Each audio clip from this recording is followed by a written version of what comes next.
Now, last Sunday's departure of Homeland Security Secretary Kirstjen Nielsen prompted an orgy of pompous bloviating from the Trump-hating Democrats and their establishment media allies. There's endless hysterical talk of a purge, chaos and dysfunction.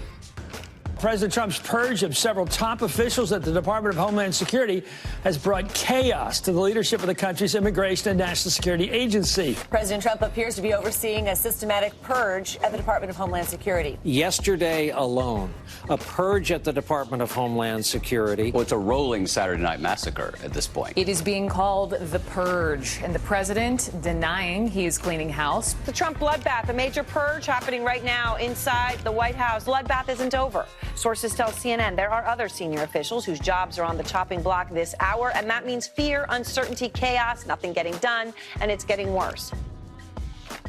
Okay, you're going to meet my guests in a minute, but I'm just telling you, we are all having hysterics. So these people are so ridiculous. A purge, a bloodbath. But there is a serious point underlying all this.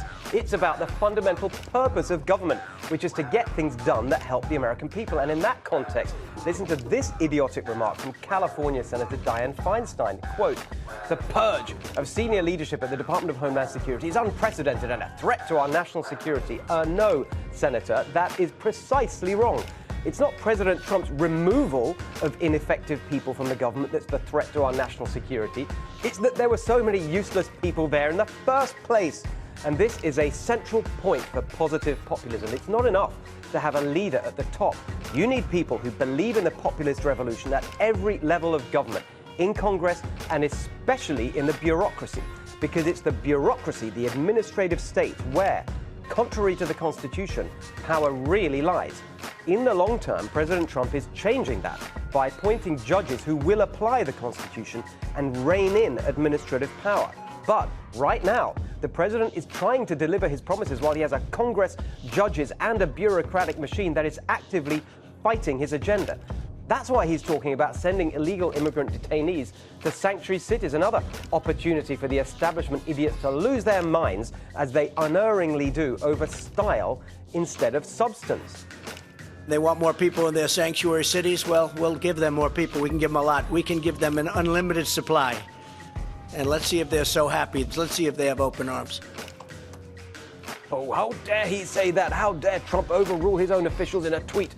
They harumphed.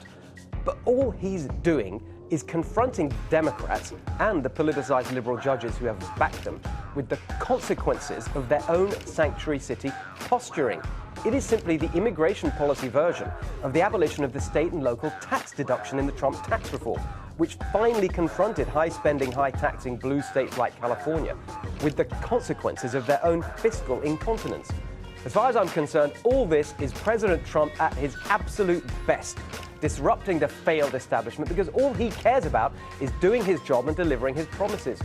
Of course, the president can and should get rid of people in the administration who are ineffective or worse, effective at blocking what he was elected to do. These changes are not chaos, but progress, and we need more of it, not less. Purge the bureaucracy, purge the courts, and let's purge Congress too by electing a new army of populists in 2020. Mr. President, keep purging on.